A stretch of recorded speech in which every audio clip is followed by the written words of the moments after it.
আসসালামু আলাইকুম দর্শক, খুবই একটা ইন্টারেস্টিং খবরটা হলো এরকম যে ইরানের বিরুদ্ধে আবদার করে উল্টো রাশিয়ার তোপের মুখে ইসরায়েল।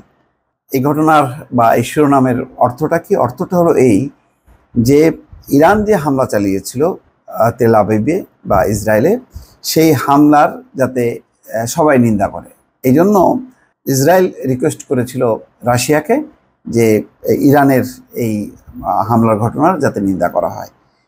এই নিন্দা করতে, এই আবদার করতে যে বা আবেদন করতে যে উল্টা হচ্ছে রাশিয়া কথা শুনিয়ে দিয়েছে ইসরায়েলকে। এটি হচ্ছে সেই খবর। এখানে বলা হচ্ছে যে ইরান যে হামলা করেছে সেটা অগ্রহণযোগ্য এবং নিন্দনীয়, এমন বক্তব্য দেয় পশ্চিমা দেশগুলো।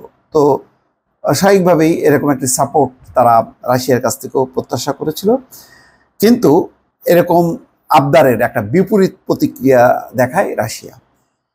মস্কো জানায় রুশ প্রশাসন ইরানের হামলার নিন্দা জানাতে বাধ্য নয়।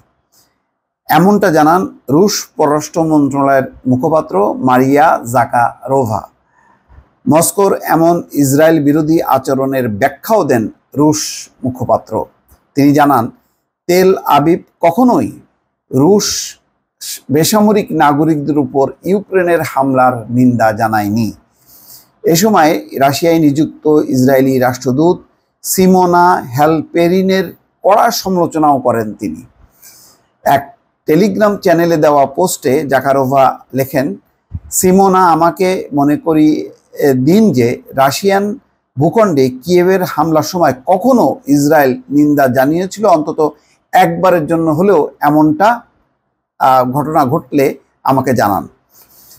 আপনি জানান যে আমিও এমন কোনো ঘটনা মনে করতে পারি না। এ সময় ইউক্রেনের প্রেসিডেন্ট ভ্লাদিমির জেলেনস্কিকে সমর্থন করে ইসরায়েলের নিয়মিত বিবৃতির কথাও স্মরণ করিয়ে দেন জাকারোভা। অর্থাৎ যখন নাকি রুশ হামলা হচ্ছিল ইউক্রেনে, তখন ওই ইসরায়েলের পক্ষ থেকে জেলেনস্কিকে সমর্থন দিচ্ছিল নিয়মিতভাবে, সে কথাটাও জাকারোভা স্মরণ করিয়ে দেন তাদেরকে।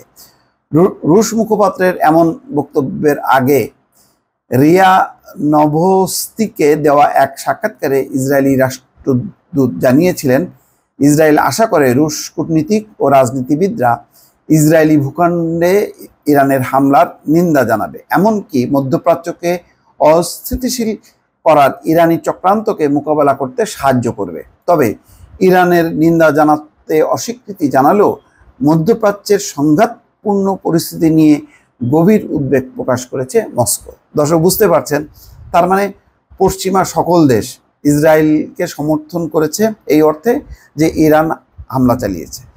তো এই একই রকম সমর্থন তারা চেয়েছিল রাশিয়ার কাছে, কিন্তু রাশিয়া বলছে যে কই, ইসরায়েল তো কখনো যখন নাকি ইউক্রেন হামলা চালায় বা কিয়েভ সরকার যখন নাকি হামলা চালায় রাশিয়ার অভ্যন্তরে বেসামরিক লোকদের উপর, তখন তো তারা কোনো নিন্দা করেনি।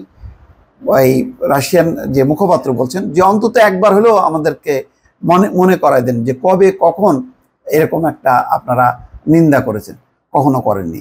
শুধু তাই না, বলছেন যে রাশিয়া যখন নাকি ইউক্রেনে হামলা চালায়, তখন ইউক্রেনের জেলেনস্কির পক্ষে বা ইউক্রেনের পক্ষে নিয়মিতভাবে ইসরায়েল বিবৃতি দিয়ে গেছে, সে কথাটাও কিন্তু তারা স্মরণ করিয়ে দিয়েছেন। এবং একই সঙ্গে রাশিয়ায় নিযুক্ত যেই তেল আবিবের রাষ্ট্রদূত, তারও নানা বক্তব্যের কড়া সমালোচনা করেছে রাশিয়ার এই মুখপাত্র।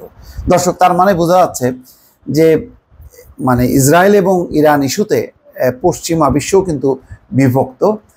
রাশিয়া তো এই ব্যাপারে মুখ খোলেনি, কিন্তু তারা সামগ্রিকভাবে মধ্যপ্রাচ্যের এই যে সংকট বা যুদ্ধ পরিস্থিতি, এতে উদ্বেগ জানিয়েছে। চীন অবশ্য এখনো পর্যন্ত চুপ আছে, তার অবস্থানটা এখনো পরিষ্কার হয়নি। দর্শক, ভালো থাকবেন। আল্লাহ হাফেজ।